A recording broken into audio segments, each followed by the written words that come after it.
আমাদের দাবিটা হইতেছে এই স্কুলের একজন শিক্ষক নির্মল ভদ্র করিমুন্নসার একজন ছাত্রীকে ধর্ষণ করার চেষ্টা করে, কিন্তু এটার কোনো বিচার হয় নাই।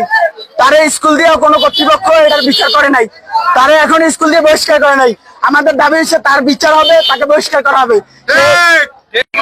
আমাদের দাবি হলো এই যে পিরোজপুর টাউন মাধ্যমিক বিদ্যালয়ের যে স্যার নির্মল ভদ্র স্যার, তার নামই ভদ্র, কিন্তু সে কেন অভদ্রের মতো একটা ছাত্রীর সাথে আচরণ করলো? আমাদের দাবি তার এই যে আচরণ করেছে, সে একটা ছাত্রীকে ধর্ষণ করতে চেয়েছে করিমুন্নসা স্কুলের, তার এই ধর্ষণের প্রেক্ষিতে সে করতে চেয়েছে অনেক আগে, কিন্তু এর কোনো বিচার কেন এখনো হয়নি? আমাদের দাবি তার এই কাজের বিচার অতি দ্রুত করা হোক এবং তাকে পিরোজপুর টাউন মাধ্যমিক বিদ্যালয় থেকে টিচার পদে থেকে বহিষ্কার করা হোক। আমরা আজকের এই দাবি নিয়ে এখানে সমবেত হয়েছি।